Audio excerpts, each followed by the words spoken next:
Hey, can we have a New Year's do-over? This is Tyler Hansbrough, and you're listening to Locked On Tar Heels. You are Locked On Tar Heels, your daily podcast on the UNC Tar Heels. Part of the Locked On Podcast Network, your team every day. Hey there, what's up? Happy New Year's Eve. It's Wednesday, or New Year's Eve, New Year's Day. Happy Wednesday, January 1st, 2025.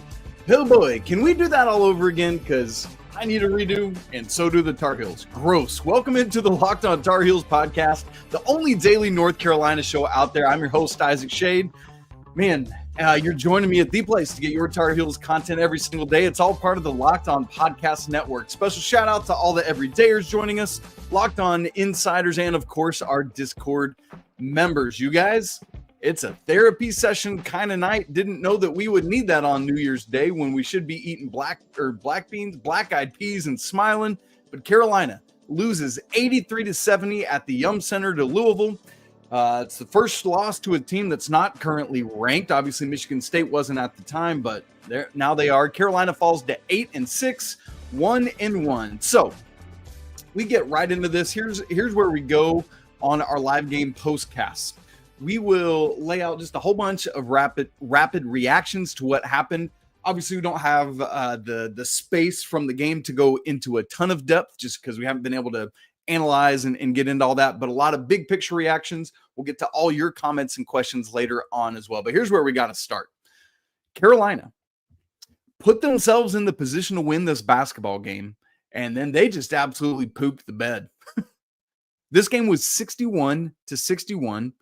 And then Louisville goes on a 22-9 run to close it out.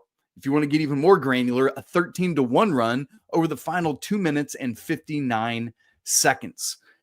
And there was hope. There was opportunity. Ian Jackson doing all sorts of stuff. We'll get to him in a little bit, but he tied the game at 61. And Carolina had all these opportunities as the game wore on to take a lead. Right after they tied it at 61, RJ had a shot for the lead, missed a mid-range jumper, kind of a theme of his night. Then Rain Smith goes down to the other end, hits a 3, 64-61. That's a big old swing. Carolina has the ball down 69-70, a chance to take the lead, but they have a turnover. I think RJ lost it off his shoe or knee or something like that. Literally, the next possession, Carolina has it again with a shot to take the lead, but a shot clock violation. Jay Witt almost gets it off, but just barely doesn't. And then is when it all starts to fall apart. Carolina forces a miss on the other end right after that, but they cannot get the rebound. Then Alan Lubin fouls Chucky Hepburn on a 3. He makes all 3 after having just missed 2 free throws. And then it's like the avalanche is on, and Carolina is like inept the entire rest of the way. And I want to save getting into that whole ending sequence until tomorrow's full show on Thursday's full show. So we'll unpack that and talk more about it. But that's just where things are at. Carolina just completely fell apart down the stretch of this game. And then at the very end, completely lose their composure after having lost their composure from a gameplay standpoint. Then they get teed up, and I get it. Like, Ian Jackson is out trying to commit a foul. The refs don't give it to him. I don't even remember what Louisville player had the ball. It might have been Terrence Edwards. Gets away from Ian, goes like he's going to score. There's 8 seconds left on the clock. The shot clock's off. Just pull it out, man. And he goes up, and I was very glad that Ty Claude just gave him a hard foul. Louisville took umbrage at it, and Carolina was ultimately assessed a technical. And so it's just like, I was so glad Ty Claude did what he did, but then Carolina cannot get caught up after that and draw a foul. And obviously, Coach Kelsey was apologizing to Hubert Davis. He didn't want that to happen, but it did. But then Carolina are the one that lost their heads.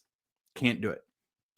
The second thing, we have talked ad nauseum this season about rebounding. And there were times in this game where there was some strong rebounding. I thought the bigs did much better than they had been doing of late. Van Allen Lubin had 9 boards to lead the team. Jalen Washington had 6. Jalen Withers had 5. I had called on both Jalen's and Ven to do that, and they did. They showed up. I should look at what the total rebounding was for this game. Louisville, 43 rebounds, 10 offensive. Carolina 37 rebounds. So Louisville wins the total rebounding by 6. But the issue was at the end. It's the exact same thing that happened in the Florida game. Carolina had opportunities to win that game, and what they needed to do was grab a defensive rebound to end a positive defensive possession where they had forced a miss. But there were, I believe, 3 down the stretch of the Florida game in which Florida got an offensive rebound and scored in multiple of those. Against UCLA, they flipped it and they did what you have to do. The Tar Heels in that game did not allow an offensive rebound for the final 10 and a half minutes of that game.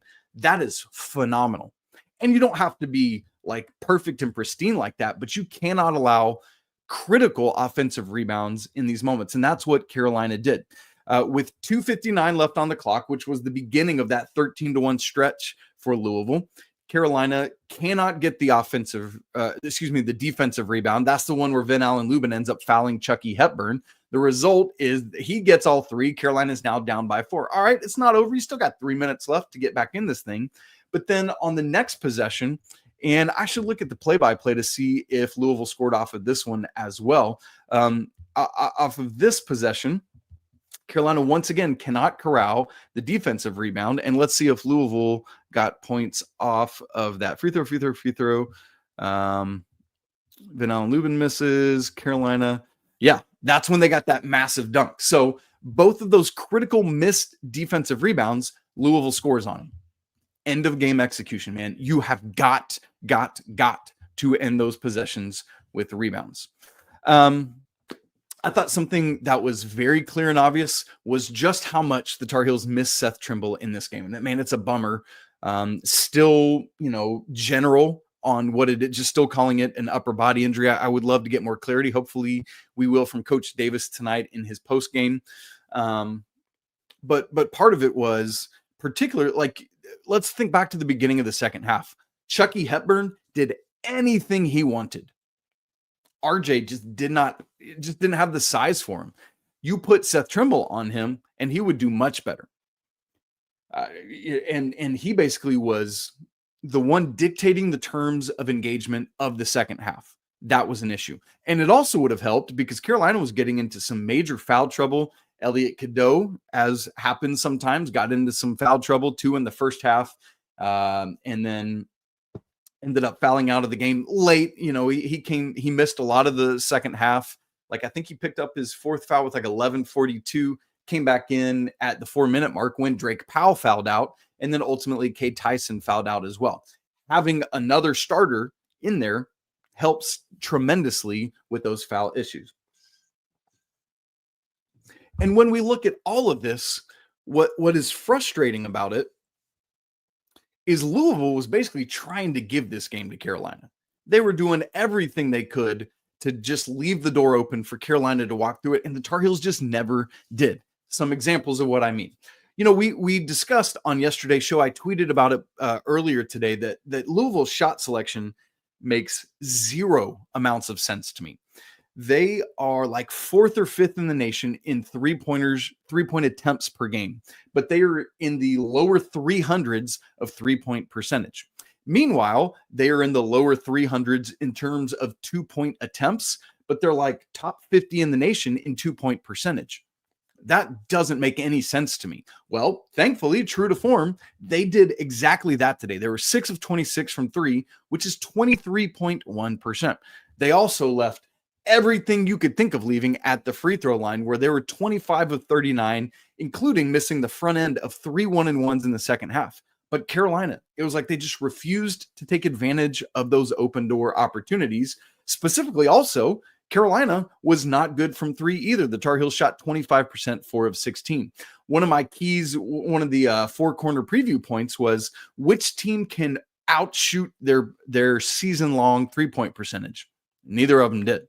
Both teams were both teams are already not great at threes, and both teams were under that in this game. Louisville wanted to hand this game to Carolina, and the Tar Heels refused to receive that free gift. Befuddling to me.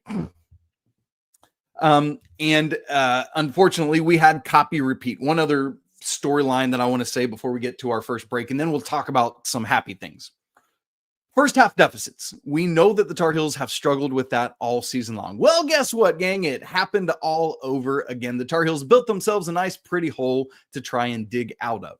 Carolina trailed in the first half by as many as 8 points. If you've been listening to the show or following my statistics and other stuff like that, you know that Carolina, in every game they've played against a high major and Dayton, they've been down by at least 8 points in the first half. In fact, outside of Georgia Tech was the only one where it wasn't double digits. Every other game against a high major has been double-digit deficit at some point in the first half.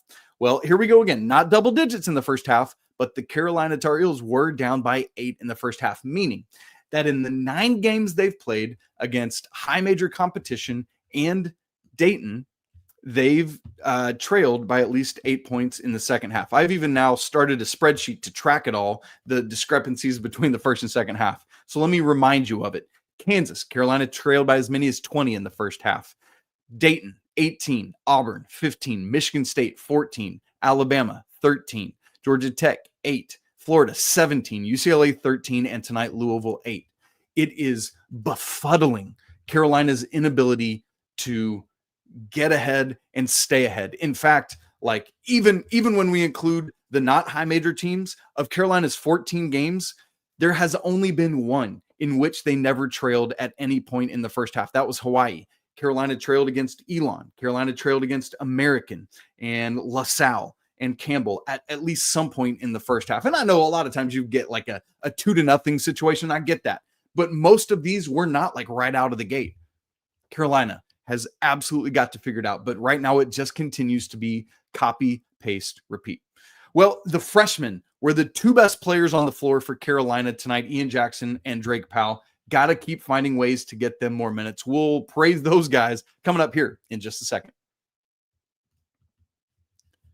Right after I tell you about our good friends at Game Time, man, I love going to live events, whether it's sports, music, theater, comedy, whatever it is. As I think back on last year, one of my absolute favorite memories was RJ Davis setting a Smith Center record for scoring against Miami. Where's that guy? Can we get him back? Pretty please. The energy, the excitement, unforgettable. Well, now Game Time has made it even easier to get tickets to your favorite events with their new feature called Game Time Picks. What it does is it filters out the fluff to show you only incredible deals on great seats, so you don't have to waste time searching through thousands of tickets.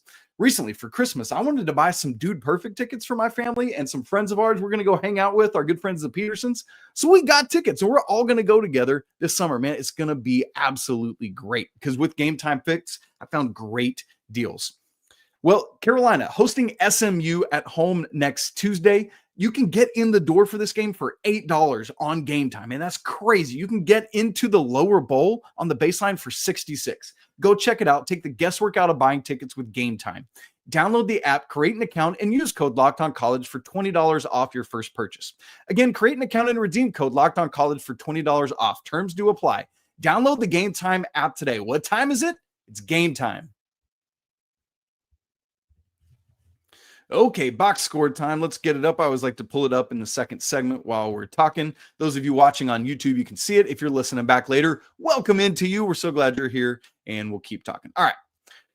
Literally everything we've talked about has been negative and sad, except for like, hey, some of the bigs did better rebounding in this game. Can we talk some happy things so that it can be a happy New Year's Day? The 2 best players for Carolina in this game were the 2 highly touted freshmen, Ian Jackson and Drake Powell. I guess when I say the freshmen, I need to specify because James Brown as well. Unfortunately, he did not play in this game. Let's start with Ian.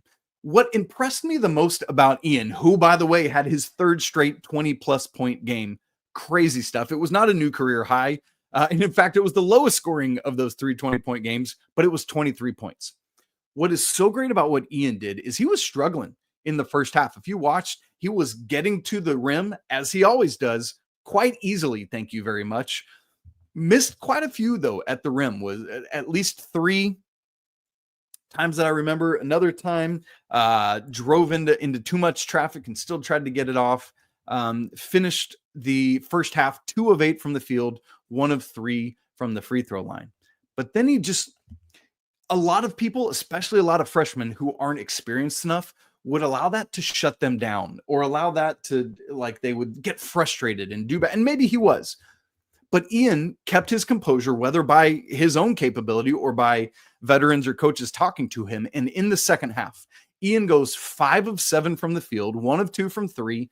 And yes, only 5 of 9 from the free throw line.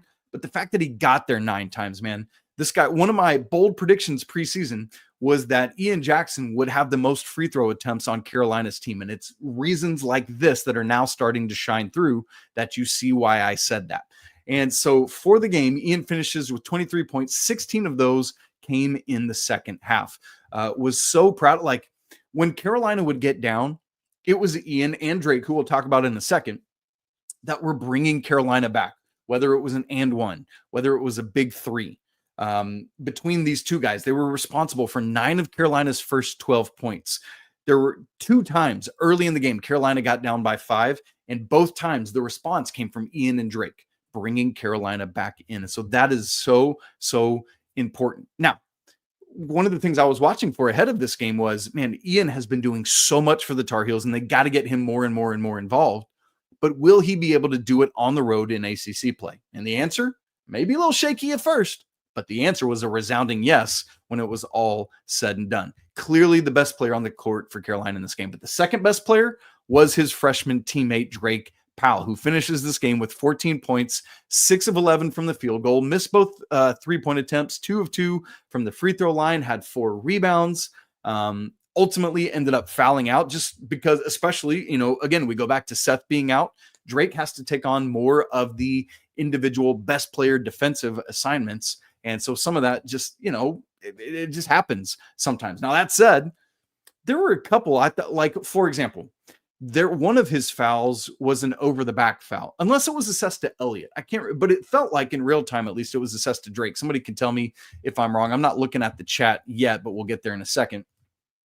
But it was like Elliot, it felt like had a nice box out, and Drake just went up and got it. It didn't feel over the back to me, but he was whistled for it, and that's that. Which is this the time where we just look? This game is not dictated and lost by the referees, but man, TV Teddy. And the reason I say it wasn't lost by is there were calls in Carolina's favor that I thought were some questionable ones as well.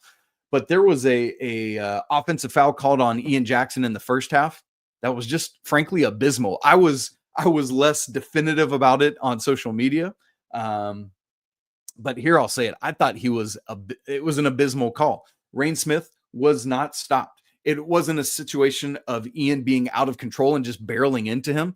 I thought it was an issue of Ian got to the space, Smith was knocked out of the way, and I think TV Teddy let the crowd in the moment get to him, and he called it the other way. Wrong call. In fact, there was a call that went Carolina's way later. I forget if it was Ian or RJ that got the layup that I thought was more of an offensive looking. I didn't think it was an offensive foul either, but it felt more like it than that one on Ian. There was just so many iffy, questionable calls, even calls that Ted called in real time that the referees had to confer on, and then it was overturned. It's just like, man, we've got to be better with these referees. Okay.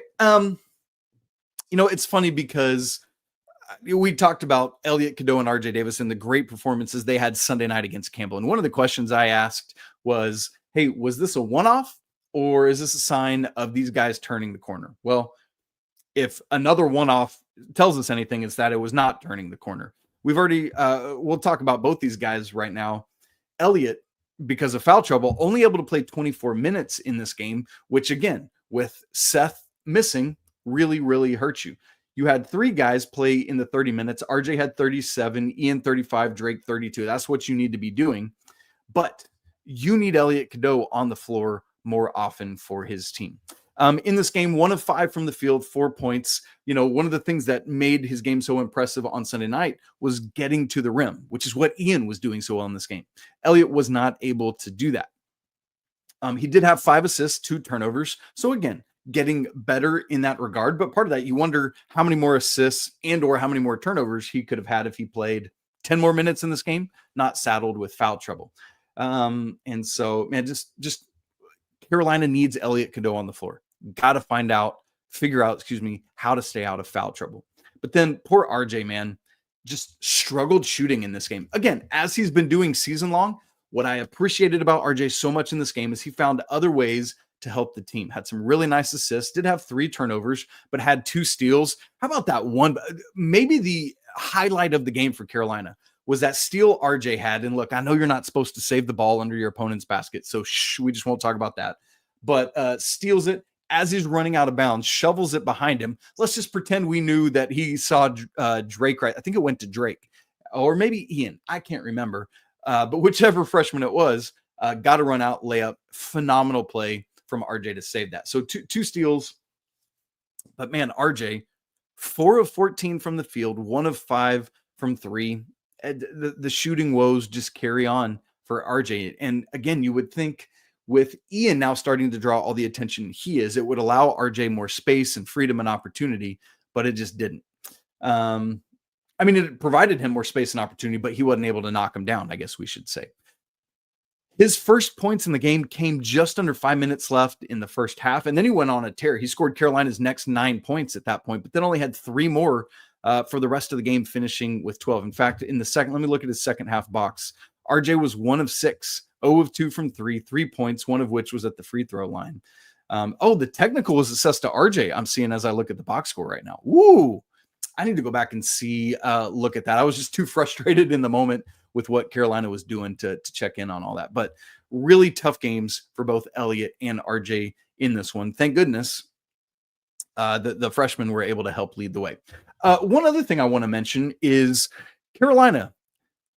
This was game 14. The first 12 games of the season, Carolina had double-digit fast break points. And now back-to-back games, Carolina has been under double digits, scoring 7 fast break points in each. Again, let's say if Carolina, who is not able to operate with a big in much of a traditional way, needs to be able to hit threes, that's not going very well. And they need to be able to get out and transition and run. And so this is not enough transition points to get victories. In fact, I'm curious because I know Louisville likes to get out and go a little bit too. How many fast break? They had 7 as well. So game was tied 7-7 in terms of fast break layups. Carolina they got to get more out of that if they want to win, because they're not going to win a half court battle. And that's part of where Chucky Hepburn was operating so well. Just slow played, very deliberate, would get to the rim or find, once he forced Carolina to double or something like that, would find somebody for a dunk or layup or whatever, or kick out for 3, whatever it was. And the Tar Heels just weren't able to do it. But Seth Trimble sure could have helped with all that, which is why, again, all of that is frustrating. Obviously, much more to say on this thing, but I do want to get to your comments, which the comment section is blowing up right now. Almost as many comments as we do having people in the live postcast tonight. Thanks to all of you who are here with us. We're going to get to all your comments and look to see what observations you have coming up here in just a second. Right after I tell you about our good friends at FanDuel. The NFL playoffs are almost here, but it's not too late to get in on the regular season action with FanDuel, America's #1 sportsbook. Because right now, new customers, you can finish the season strong with $250 in bonus bets if your first $5 bet wins. FanDuel has so many ways for you to pick up a W. I would encourage you not to go try to look at Saquon setting any records, because he's sitting out Sunday if you haven't seen that already. Carolina's odds to make the Final Four, you can find those at FanDuel. Kind of tumbling right now. Their odds are tied for 21st best at plus 1,500. So all sorts of great action. We got one more college football playoff game tomorrow. Man, just by the way, oof. Well, let's save that. I don't want to get to that right now. But visit FanDuel.com to get in on that action today and your shot at $250 in bonus bets. Make every moment more with FanDuel, an official sportsbook partner of the NFL. All right, comment section. What do you guys got for us tonight? Let's see if there's any good questions or comments. Richard Holmes asks, yeah, man, this is kind of the question of the day. How long will Seth Trimble be out? We need his defensive passion and intensity. As to this point, unless Coach Davis spoke with more specificity about it in the post-game press conference, we do not know. Maybe, if anyone has said anything, nobody has said anything about it.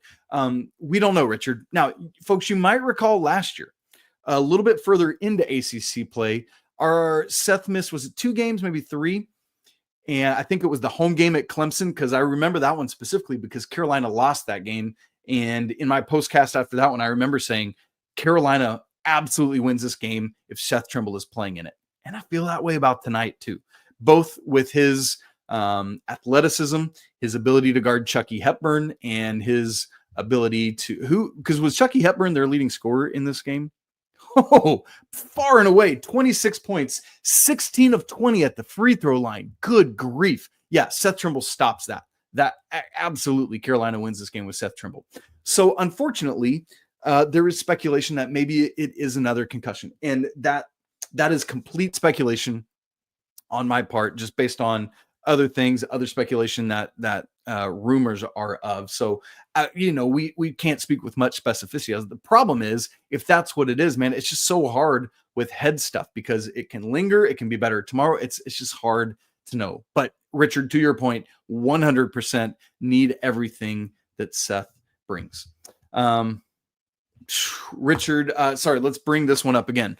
All the areas Hubert tries to instruct on, we lost. Remember in our New Year's resolution show earlier this week, we looked at those three things, and I added Carolina's first half deficit. Well, first half deficit, nope, that was not fixed in this one. And the three things from Coach Davis were rebounding, defense, and turnovers. And Richard is added here, points in the paint. So rebounding, we already talked about. Carolina lost that battle, and there were the missed rebounds down the stretch late. Turnovers, Carolina was great in the first half, just 4 turnovers, finished with 12, while Louisville had 8. So Louisville wins that battle as well. As for points in the paint, I actually haven't looked at that stat yet, so let's look at it together here, folks, in real time. Points in the paint. Louisville wins that by 2, 38-36, and that's where Carolina's got to live. Remember, that doesn't necessarily mean just getting it into a big man. It means through pass penetration or getting to the free throw line or whatever it is. Just got to get into the teeth of the defense and score. Speaking of which, let me say this as well. Each of the last 2 games, Carolina's first bucket has been going inside to Jalen Washington, like with intentionality. Second half of the Campbell game, there was those 2 early buckets where Elliot and J-Wash had that great pick and roll action together, almost identical. It's like Carolina does that and then forgets about it. Got to find ways. And I know there are moments like J-Wash had one moment where he had this great, intense dunk with lots of strength. He had some really strong rebounds. And then I remember another time when he had the ball in the post and just kind of went up weak and it didn't even get to the rim, if I remember. Like, that has got to be better. It's difficult. It's frustrating. So there's all that. You guys, it's very tough. Going back to the ref conversation, Debbie Barker says, I would like to know the Tar Heels win-loss record when TV Teddy isn't official in the game since the Joel Berry incident, which is funny. I'm sitting here with my arms crossed, which is a nice callback to that. If you don't remember this incident that Debbie is talking about, there was a moment in, I believe it was Joel's senior year. The game was down in Tallahassee, and there was I don't even remember the call. Maybe it was a block charge. Maybe it was out of bounds. And Joel, as Carolina's captain, so he must have been a senior, because I remember thinking, dude, you got to talk to the captain. Joel, not barking, not upset, not mad, just went to try and talk to Ted Valentine to understand why the call went the way it did. And Teddy V literally turns his back as he stands on the baseline facing the crowd and will not engage with Joel Berry. That is so wildly unprofessional. Similarly, there was a moment last year, I remember, because I tweeted about it and included the Joel Berry moment. There was in this game, Drake Powell was called for that foul, questionable, but then there was one on the other end. Oh, it was right before halftime where I thought RJ was bumped multiple times and would not call it. And Hubert's trying to have a conversation with him, ends up getting incensed, and Ted will not engage, man. It's just, like, you're going to miss calls. I get that you're a human, but you have to be able to engage with the coaches or the captains, whatever it's going to be. And that's frustrating. Derek Tyson, excuse me. What's up, Derek? Talks about Cade Tyson. Interestingly says Cade Tyson, a huge swing and a miss. Man, they're right out of the gate. Cade gets in, makes a 3. Literally, I went back and looked at his game logs. Literally, the first 3-pointer he's made against high major competition this year. His other made 3s were against LaSalle, American, and Hawaii, and today. Literally the only 4 games where he's made a 3-pointer.